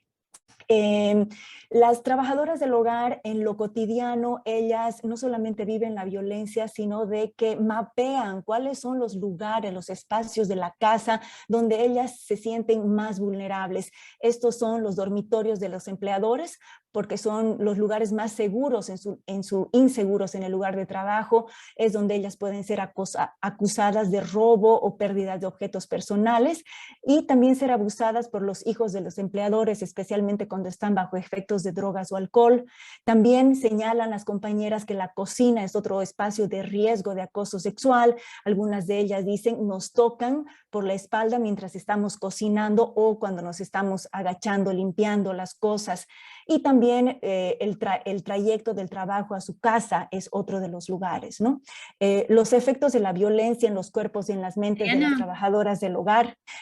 Los efectos en el cuerpo y en la mente de las trabajadoras del hogar de la violencia son muchos y son muy insidiosos y provocan trauma y trauma intergeneracional, ¿no? Van desde depresión, irritabilidad, ansiedad, perturbación del sueño, baja autoestima, agotamiento crónico, hasta dolores en el cuerpo, aislamiento social, ¿no? Porque se lo internaliza como es algo que es, pues, culpa de ellas. Voy a repasar un poco los tipos de violencias. Como decía, bueno, no lo decía, pero en mis slides anteriores quería destacar el hecho de que las violencias, hablo en plural porque la violencia no solamente está mediada, digamos, estamos hablando hoy de violencia en base de género, pero desde una mirada de feminismo interseccional. Por supuesto que no podemos dejar de mirar nuestra raza, nuestra clase, nuestra condición migratoria, nuestra etnicidad, cuando nos miramos en nuestra totalidad. Entonces es así que las violencias se interponen, ¿no? Son violencias interseccionales también, y aquí destacamos, bueno, el hecho de que las trabajadoras del hogar no solamente son mujeres negras, son mujeres indígenas, son mujeres migrantes, son mujeres con diferente condición y preferencia sexual y de diferente estatus migratorio. Ya nos decía Elba desde OIT Argentina el porcentaje grande que tenemos de trabajadoras migrantes, y eso significa una capa adicional de violencia. La violencia física es una de las violencias, ¿no?, donde no se ha documentado tanto en estudios, pero es un tipo de violencia experimentado. No significa que sea inexistente porque no está documentado. Y por supuesto hay empujones, hay bofetadas, jalones de cabello, pero también otra violencia, otro tipo de violencia física son los golpes que reciben las compañeras por parte de los niños que ellas cuidan, que están a su cargo, y ellas consideran que estos golpes son una extensión del maltrato verbal que reciben por parte de sus padres, ¿no? Es decir, el ejemplo que les dan los padres y también en los propios niños. La violencia psicológica es un tipo de violencia bastante persistente y provoca un daño en el desarrollo físico, mental, espiritual de las compañeras agredidas. Esto se manifiesta a través de atropellos, acosos, amenazas, y también las manifestaciones más comunes son los gritos, los insultos, una descalificación constante, diciéndoles que son tontas, que no entienden, cuando las tareas están mal hechas. Estas violencias también, las trabajadoras sienten una fuerte presión por las amenazas de despido sin pago de salario, por no hacer bien el trabajo o por haber robado algo, sin que estas acusaciones tengan ningún fundamento, ¿no? La violencia sexual también, por supuesto, no voy a definirla, no tenemos tiempo, pero afectan y son manifestaciones de violencia sexual como las miradas obscenas, tocamientos del cuerpo, insinuaciones, chantaje sexual y obviamente violaciones.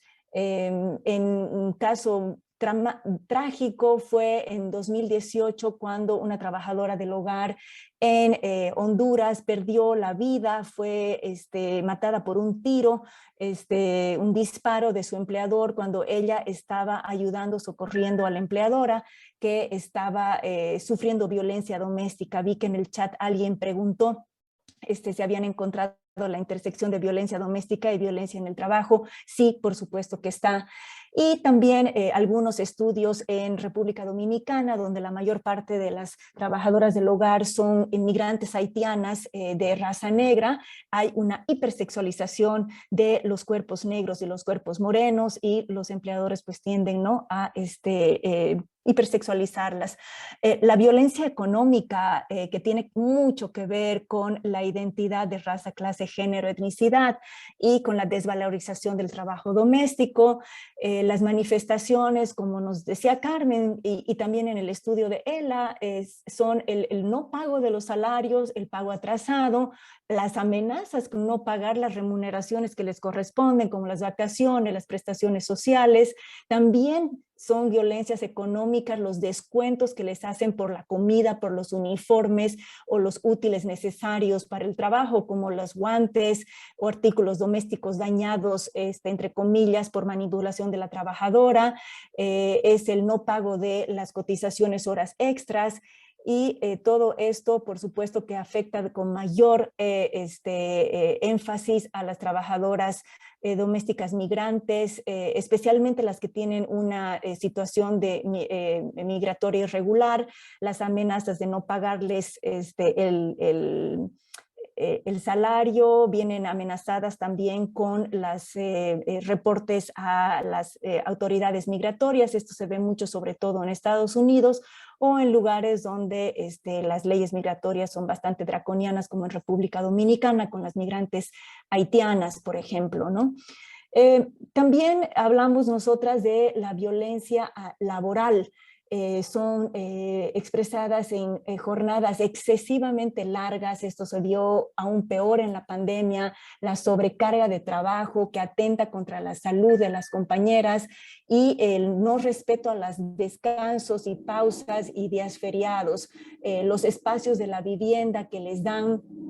Hay algunos espacios que son vedados para ellas, por ejemplo, los baños, con prohibición de usar la sala familiar, el comedor, la sala de la televisión, diferenciación en la vajilla que usan, la comida que les dan. Todas estas manifestaciones son interpretadas como también discriminaciones de clase, de raza y etnia, ¿no?, hacia ellas.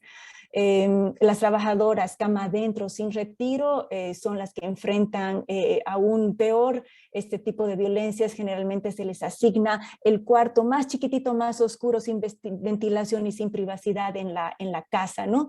Estas violencias son la manifestación viva de las intersecciones, como decía, opresiones de raza, clase, género, y es así como el legado del colonialismo y el patriarcado se encuentran vivos en estas relaciones de trabajo. La acción sindical, ¿cómo nosotras abordamos este tema? En primer lugar, es hacer visible lo invisible, de ahí todas nuestras campañas para mejorar las condiciones de trabajo, pero también visibilizar lo que se vive a puerta cerrada, convertir lo individual en lo colectivo, transformar la percepción en acción sindical, incrementar la capacidad interna de los sindicatos para apoyar a sus afiliadas en necesidad, incrementar la red de alianzas con otros grupos de mujeres, porque hay muchos servicios, tanto legales y psicológicos, que los sindicatos no cuentan o no pueden tener. Entonces aquí las alianzas son importantes. Incrementar la capacidad de negociación institucional a través del diálogo social, o la negociación colectiva con los sindicatos de trabajadoras del hogar. Solamente tenemos 3 lugares, países, ciudades donde hay negociación colectiva para las trabajadoras del hogar: Sao Paulo, Uruguay y Argentina. Y con mucha satisfacción les comento de que el sindicato en Sao Paulo tiene una experiencia muy linda. Ellas mapearon la violencia en base de género que viven sus afiliadas, y estos resultados sirvieron para traer peticiones y demandas muy concretas en su negociación colectiva. Me parece que Carmen y UTAC tienen experiencias similares. Y bueno, decir que América Latina y el Caribe tienen un liderazgo en la movilización por los avances de los derechos de las trabajadoras del hogar. Esto se manifiesta de manera concreta en las reformas laborales, en las 18 ratificaciones. Sin embargo, como vemos, las reformas laborales no son suficientes para cambiar la vida, ¿no? Un poco aquí las propuestas de cómo mejorar el acceso y la protección,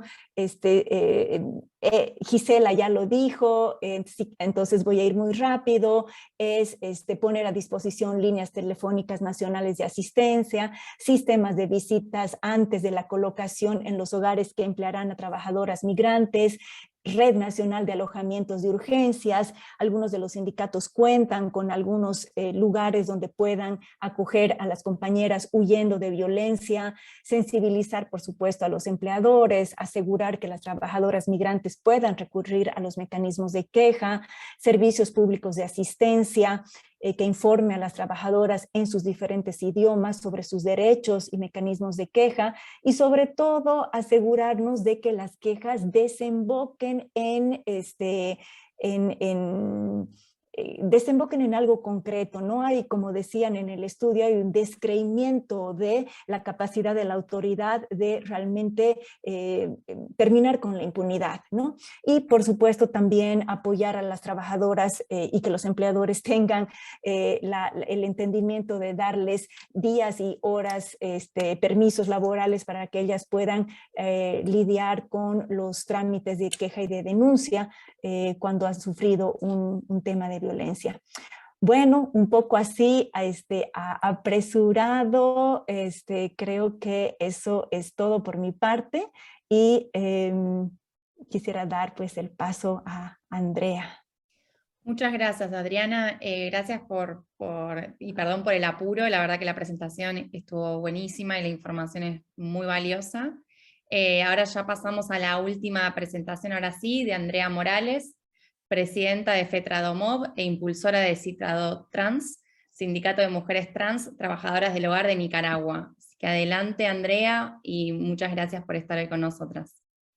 Muchas gracias a todas, este ramillete de mujeres preciosas, ¿verdad? Donde están mis compañeras aquí. Muy contenta de estar con ustedes. Siempre las agendas son súper apretadísimas, pero siempre sacamos el tiempo. Gracias por todo. En Nicaragua existe un sindicato de trabajadoras domésticas transgéneras, donde se constituyó el 30 de mayo de 2015. Sin embargo, fue hasta el 30 de agosto de ese mismo año que dieron la certificación legal de este sindicato. Como ustedes sabrán, las compañeras transgéneras no usan su nombre de pila, decimos nosotros, ¿verdad? Que es el nombre que está en el Consejo Supremo Electoral. Usan otro nombre y ellas se habían inscrito con su nombre, con las cuales se identifican como mujeres transgéneras. Sin embargo, el Ministerio del Trabajo nos solicitó que pusiéramos su nombre que aparece en su documento de identidad, y eso nos atrasó un poquito, y fue que 2 meses después pudieron darnos, ¿verdad?, la legalidad del sindicato, porque no contamos con una ley de identidad de género. Sin embargo, este sindicato lo constituimos con 30 compañeras transgéneras y ahora ya tenemos más de 200 trabajadoras afiliadas. Sin embargo, se reconoce que nuestro país solamente tiene como 500 mujeres transgéneras, donde sabemos perfectamente de que son datos no oficiales, porque lamentablemente esto debería de estar en los censos nacionales de cuántos son la diversidad sexual que hay en nuestro país o la comunidad diversa, y eso pues no es un tanto difícil. Además que cuando se habla de mujeres transgéneras es una situación de que si nosotros miramos a un chico gay, lo identificamos como chico gay, miramos a una transgénera y decimos es un chico gay vestido de mujer. Entonces, o vemos a un transgénero vestido de hombre y entonces decimos que no, es un hombre, no es una mujer, y como que la vestimenta es la que lo hace mujer y no lo que como se siente la persona. Entonces, para nosotros es muy importante porque actualmente, ¿verdad?, se reconoce que no necesariamente debe de estar vestido de mujer o pintada como mujer para poderse tener esa identidad de género como de transgénera. es importante, ¿verdad?, de que decir de que se constituyó con 30, tenemos 200 de 500 que están identificados a nivel nacional. Serios problemas tenemos porque ustedes saben que el recurso para poder trabajar de manera organizada a nivel del país no es fácil, además de que está muy dispersa. Las trabajadoras domésticas transgéneras para nosotros es una población sumamente importante, porque estuve escuchando con mucha paciencia, ¿verdad? El estudio que se hizo en Argentina, el tema de la OIT, como también habló sobre el tema de la trabajadora doméstica, Adriana y Carmen. Sin embargo, nosotros encontramos de que se habla de toditas las mujeres, pero no hablamos de las mujeres transgéneras, de las mujeres domésticas transgéneras. ¿Por qué? Porque es sencillo. No existen estudios donde se hable de las trabajadoras domésticas transgéneras. Sin embargo, para nosotros es sumamente importante decir de que esta población o esta comunidad tiene un bajísimo nivel académico. Cultural no podemos decir, pero sí académico. Entonces, desde que se da la discriminación en la casa, las chicas transgéneras tienen que salir de la casa porque no soportan la violencia en que se vive. Y por ende, cuando comienza a identificarse de que es una chica transgénero y va al colegio, cuando va al colegio de la casa puede salir, porque tenemos chicos todavía que salen vestidos de hombre de su casa y cuando van a los eventos en los baños se visten. Entonces en la escuela pasa igual. Entonces resulta de que cuando ya están en la escuela también sufren discriminación y no solamente por parte de los alumnos o de los compañeros, compañeras, sino también de las maestras y los maestros. Entonces, para ellas estar en ese ambiente prefieren mejor salirse de estudiar y el primer trabajo que realizan las trabajadoras o las mujeres transgéneras es el trabajo sexual. Posteriormente van al trabajo doméstico y muchas de ellas también se han ubicado en lugares como en comidería, ¿verdad?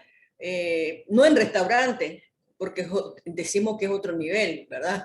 En comidería, están en peluquería, ¿verdad? Y curiosamente hay compañeras que están incluso arreglando los santos en las iglesias. Ahí no hay problema, ¿verdad? Entonces, pero sin embargo, para nosotros es sumamente importante decir de que Nicaragua tiene alrededor de 723.206 afiliados a la Seguridad Social. De trabajadoras domésticas afiliadas tenemos 50.000, que hace el 6.91%. Sin embargo, ninguna de esas es trabajadora doméstica transgénera que trabaja en un hogar que sea afiliada a la Seguridad Social. Muchas de estas trabajan no por salario. Muchas de estas trabajan por alimentación, por ropa, por maquillaje, pintura y esas cosas, ¿verdad? Y por muchas regalías que le hacen. Y el trabajo que hacen no es a tiempo completo, es trabajo parcial, por día o por hora. Entonces, ¿y por qué busca una trabajadora doméstica transgénera? Porque la buscan por día para que le limpie todita la casa. Pero eso quiere decir que tiene que mover toditos los muebles y tiene fuerza para hacerlo. Entonces, por lo tanto, es importante, ¿verdad?, de que se reconozca de que no solamente es el trabajo doméstico que hace, sino porque utilizan demasiada fuerza. Y para nosotros, ¿verdad?, que sabemos la situación en la que ellas viven y la necesidad que tienen de trabajar, pero nosotros en nuestro país hemos trabajado con este sindicato. Ustedes no pueden tener la idea, las pautas que nos ha dado, no solamente para las trabajadoras domésticas transgéneras, sino también para toda la comunidad diversa, porque efectivamente, si existe estigma, discriminación con la comunidad diversa, mucho más existe con las trabajadoras domésticas transgéneras o con las transgéneras. ¿Ya? Hay mucho acoso, hay mucha violencia en las calles para ellas, y entonces hay mucho riesgo que corre la vida. Sin embargo, se ha logrado, ¿verdad?, que si hay un reconocimiento por el Ministerio del Trabajo como organización laboral, nosotros decimos de que todas las trabajadoras domésticas, el aporte que dan a nuestras economías tienen que entrar en las cuentas nacionales. Y por lo tanto, y si van a entrar a las cuentas nacionales, todo el aporte que dan las trabajadoras domésticas, también tiene que entrar en las cuentas nacionales el aporte que dan las mujeres transgéneras. Y no solamente hay mujeres transgéneras en el trabajo doméstico, también hay gay y hay lesbianas. ¿Ya? Pero claro que en el caso de las mujeres domésticas transgéneras son la gran mayoría que se ubica en esta labor. Decirle de que este sindicato ha sido pionero en el tema laboral, porque la diversidad está muy bien organizada. Ha luchado por sus derechos humanos en el tema de la salud, en el tema de la educación, ¿verdad? Y no así en el tema laboral, porque como ustedes saben por excelencia, el movimiento sindical es altamente machista. Y ya hablar de la comunidad diversa, por favor, ese es otro nivel, es otra situación. Entonces, sin embargo, este sindicato ha incidido en que la comunidad debe de discutir y poner en sus líneas de acción el tema de los derechos laborales. Y es así de que a nivel nacional tenemos una alianza nacional sobre de la inclusión laboral, de los derechos laborales de la comunidad diversa. Y en la Federación de la Maquila, 8 de marzo de nuestro país, este año, digo yo que inauguró una nueva secretaría en su federación, que es la de la diversidad sexual. Para nosotros es sumamente importantísimo porque efectivamente allí el 50% de trabajadores y trabajadoras son mujeres, y entonces son nuestras principales aliadas para el tema de la no discriminación. Y eso permite de que otras organizaciones también logren incidir en el tema de la no discriminación de los derechos humanos laborales de las trabajadoras del hogar. Entonces, a nivel de Centroamérica tenemos una alianza regional por la inclusión laboral de los derechos laborales, y así sucesivamente también hay una resolución de la FIT a nivel internacional de la no discriminación de la diversidad sexual.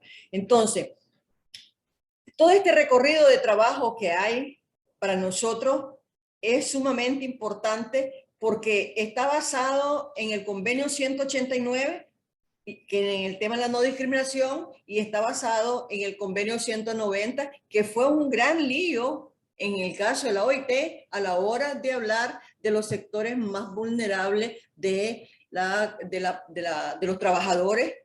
Entonces se decía que son indígenas, también se decía que eran los negros, pero la verdad es de que ser negro, ser indígena y ser de la diversidad, entonces es como que era una situación bastante difícil. Pero sin embargo la OIT, no la OIT como OIT, ¿verdad? Pero sí las partes de la OIT, en este caso los empleadores y los gobiernos, se opusieron rotundamente a identificar, ¿verdad?, que la población LGBTI tiene una mayor situación de vulnerabilidad cuando se sabe que en otros países son asesinados.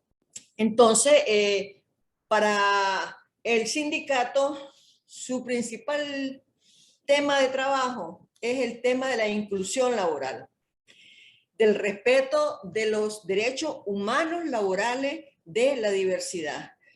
Este sindicato no solamente tiene trabajadoras domésticas transgénero ahora tiene a otra representación de las otras poblaciones, como otras comunidades, como son gay y como son lesbianas. Y para nosotros es sumamente importante el trabajo que hemos recorrido, ¿verdad? Porque han participado las compañeras del sindicato a nivel internacional, a través de la FIT, han estado en diferentes espacios, ¿verdad?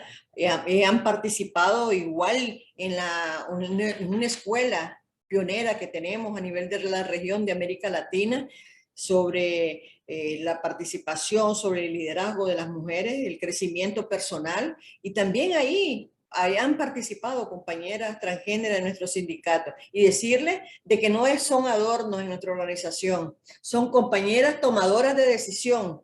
En nuestro ejecutivo, que habemos varias compañeras, el 30% son de la diversidad. Entonces, y están en las secretarías importantes, como es la Secretaría de Asuntos Laborales, como es la Secretaría de Relaciones Internacionales, como es la Secretaría de Propaganda. O sea que tienen importante trabajo que hacer en nuestra organización. Yo creo que en la medida de lo posible de que depongamos nuestras actitudes personales, ¿verdad? Personales porque están aquí, no están en otro lado. Entonces, en esa medida vamos a ir creciendo y vamos a ir desconstruyendo y construyendo un mundo mejor para todos y para todas. Gracias. Muchísimas gracias, Andrea, y muchísimas gracias a todas las personas que se quedaron y nos acompañaron estos minutos extra. Simplemente creo que estuve ahí mirando el chat para ver si había preguntas o comentarios. Simplemente acá tengo una pregunta que creo que está dirigida a Gisela, que consulta si surgió como variable de análisis estar atravesando situaciones de violencia de género en el ámbito familiar dentro de la investigación que se hizo en Argentina, imagino, fue en ese momento. Quizás podamos hacer una breve respuesta y ya dar finalización al evento. Sí, cómo no. Tuvimos dos instancias donde el tema de la violencia por razón de género fue de alguna manera fue variable de estudio. En principio nos preparamos para todo el trabajo de campo y hicimos una capacitación para poder tener de alguna manera un entrenamiento en cuales podían hacer esas dimensiones que debíamos considerar y deberíamos tener la empatía o la escucha activa para poder conducir en caso de que aparecieran situaciones de trabajadores o empleadoras que estuvieran pasando por una situación de violencia doméstica. Eso por un lado, y en algunos casos aparece claramente que hay trabajadoras que han vivenciado y que en sus relatos hablan del no acompañamiento familiar, tanto en situaciones de violencia laboral, pero hacen referencia en que tampoco han sido escuchadas, ni contenidas, ni acompañadas por sus familias en situaciones de violencia doméstica, y violencia por razones de género. Y otra de las dimensiones, otro cruce que también aparecen en la investigación es que identificamos o preguntamos si las situaciones de violencia de género dentro del ámbito familiar, dentro del hogar donde se estaban desempeñando su trabajo, podía ser un factor de riesgo. Y en muchos casos aparece como una actuación de identificación, pero no encontramos como el valor explicativo para poder señalarlo como un factor de riesgo en sí mismo. Sí, en algunos casos también adicciones, también consumos problemáticos había sido un factor de consulta, pero bueno, no lo mencionamos porque no estaba particularmente, digamos, una dimensión explicativa que surgiera de sus relatos. Buenísimo, muchas gracias, Gisela. Bueno, si les parece, vamos dando cierre. Les queremos agradecer a todas las expositoras por tan ricas e interesantes presentaciones que hicieron. Realmente creo que se abordó desde el contexto argentino, pero también regional, para entender un poco los desafíos que tenemos con la implementación del Convenio 190 y en los países en los que haya que ratificarlo.